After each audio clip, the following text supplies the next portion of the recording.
Assalamualaikum warahmatullahi wabarakatuh. Perkenalkan kami dari kelompok 3 yang beranggotakan saya sendiri Anissa Nursafitri.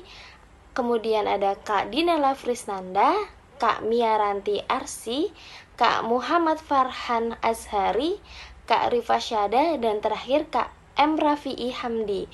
Kami di sini akan mempresentasikan materi Understanding by Design menurut kerangka kerja kurikulum tahap 2, yaitu bentuk penilaian. Ya, silahkan kepada kakak-kakak yang lain untuk menjelaskan materinya.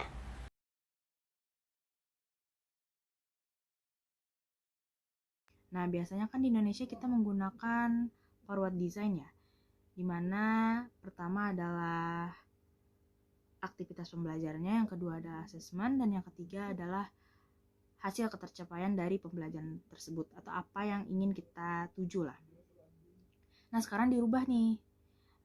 Yang pertama ada apa yang ingin kita tuju dulu atau apa yang ingin kita capai dari peserta didik tersebut, lalu kita mengasesmen. Ketiga adalah pembelajaran atau aktivitas pembelajarannya. Nah, itu yang disebut sebagai UBD. Jadi berbedalah dengan kurikulum yang sebelum-sebelumnya yang masih menerapkan forward design. Nah, selanjutnya ada backward design di tahap kedua, yaitu determine acceptable evidence atau menentukan bukti dari penilaian. Di tahap kedua ini guru tuh harus tahu nih, harus bisa menentukan bukti seperti apa sih yang dapat menunjukkan bahwa peserta didik tersebut tuh memahami atau telah paham terhadap materi yang akan diajarkan. Jadi bukti yang kuat tadi apakah sudah bisa kita jadikan acuan untuk membuat suatu kesimpulan di akhir atau belum? Bagaimana kita mengetahui suatu murid sudah mencapai hasil akhir yang kita inginkan atau belum? Di contohnya nih, misalkan murid bisa menyebutkan alat pada panca indera manusia. Kalau semisal anak tersebut sudah bisa menyebutkan alat tersebut beserta dengan fungsi-fungsinya, nah itu tuh sudah bisa menjadi bukti yang kuat bahwa anak tersebut tuh sudah paham dengan materi yang diajarkan.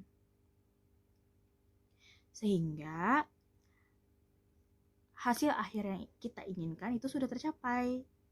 Sehingga dapat kita simpulkan bahwa poin dari tahap 2 ini adalah bukti dan asesmen harus satu sama lain menyambung atau tersambung, terhubung lah. Dan jangan lupa sejalan juga dengan hasil akhir yang ingin kita capai. Selanjutnya, menurut Wigen dan Miktex, bentuk monitoring dalam mengamati perkembangan siswa sebaiknya menggabungkan berbagai alat dan proses penilaian, seperti performance text, yaitu kegiatan yang dilakukan siswa dalam rangka membangun pemahamannya, dapat melalui order evidence.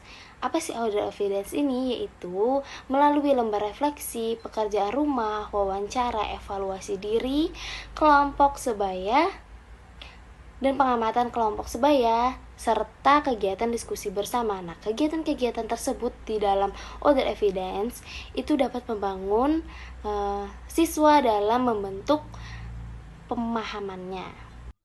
Berikut adalah contoh dari kerangka backward design pada tahap 2, yaitu menentukan bukti penilaian.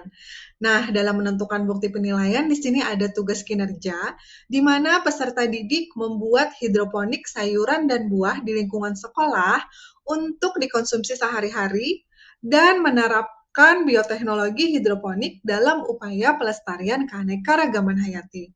Kemudian, peserta didik mengembangkan menu makanan dan minuman sehat dari hasil bioteknologi hidroponik. Nah, untuk menentukan bukti penilaian, ada kriteria hasil pemahaman yang harus dinilai. Kriteria hasil pemahaman ini dinilai berdasarkan yang pertama, peserta didik melakukan self-assessment terhadap hasil akhir tumbuhan hidroponik yang ditanam. Kemudian yang kedua, peserta didik melakukan penilaian menu makanan dan minuman sehat yang diolah.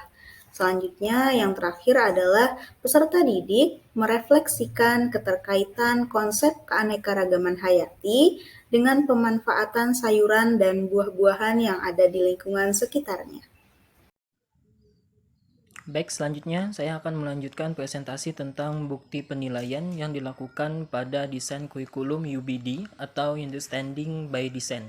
Di sini kami menggunakan dua bukti penilaian. Yang pertama kuis dan yang kedua yaitu pengerjaan buku proyek. Yang pertama kuis, di situ nanti akan dilakukan oleh peserta didik dalam menjawab soal tentang konsep keanekaragaman hayati dengan contoh makanan dan minuman untuk meningkatkan pola hidup sehat yang akan nanti dijawab pada kuisis. Yang kedua, untuk pengerjaan buku proyek, di situ nanti peserta didik akan dinilai dengan proses pembuatan atau mungkin langkah-langkah yang dilakukan pada saat proses kegiatan pembuatan hidroponik. Misalkan dalam proses kegiatannya, siswa-siswinya atau peserta didik tadi akan melakukan pemilihan metode yang digunakannya, baik itu penggunaannya, efisiensinya, atau mungkin pada saat pemilihan alat untuk menggunakannya. Maka dari itu, untuk konsep keanekaragaman hayati sendiri nanti akan digunakan oleh peserta didik untuk dalam proses kegiatan sehari-harinya dalam menentukan pemanfaatan dan juga pelestarian makhluk hidup, baik itu sifatnya hewan atau mungkin juga tumbuhan. Baik, selanjutnya ada pentingnya menentukan penilaian. Dalam pembelajaran, siswa itu harus memiliki bukti dari pemahaman tersebut agar kita sebagai pengajar dapat melihat sejauh mana pemahaman siswa tersebut. Bukti pemahaman yang dimaksud melibatkan penilaian kapasitas siswa untuk menggunakan pengetahuan mereka dan menerapkannya secara efektif dalam keadaan berbeda. Siswa mengembangkan pemahaman fleksibel, kapan, di mana, mengapa, dan bagaimana menggunakan pengetahuan mereka untuk memecahkan masalah baru jika mereka belajar bagaimana untuk mengekstrak prinsip-prinsip dasar dari tema dari latihan belajar mereka. Nah, bukti pemahaman mengharuskan kita menguji dalam hal yang berbeda. Maka kita perlu melihat bukti dan kemampuan siswa untuk mengambil pemahaman dan menerapkannya dalam masalah yang terletak dalam kinerja. Nah, makanya tadi dalam penilaian itu ada penilaian misalkan dalam presentasi, kemudian dalam berpraktikum, mencoba, kemudian ada menjawab evaluasi, baik dalam bentuk soal. Nah, kemudian memahami itu tidak tiba-tiba, tetapi butuh waktu dan proses. Nah, tanda dari memahami adalah siswa itu dapat menyelesaikan suatu masalah baru atau setting baru dengan kemampuan yang dimiliki. Ada kalanya suatu bentuk pertanyaan itu tidak dapat atau sulit dipahami, maka harus diubah dalam bentuk lain. Bukti dari suatu pemahaman itu dapat dilihat dari menilai proses yang terjadi. Nah, kemampuan yang penting dimiliki pengajar adalah tadi pengajar mengetahui siswa tersebut paham. Nah, makanya itu menentukan penilaian adalah penting dan perlu dilakukan oleh guru. Nah, mungkin itu saja yang dapat saya sampaikan, dan terima kasih sudah mendengarkan penjelasan dari kelompok kami. Salah hilap kami mohon maaf. Assalamualaikum warahmatullahi wabarakatuh. Sekian presentasi dari kelompok kami. Salah hilap mohon maaf. Wassalamualaikum warahmatullahi wabarakatuh.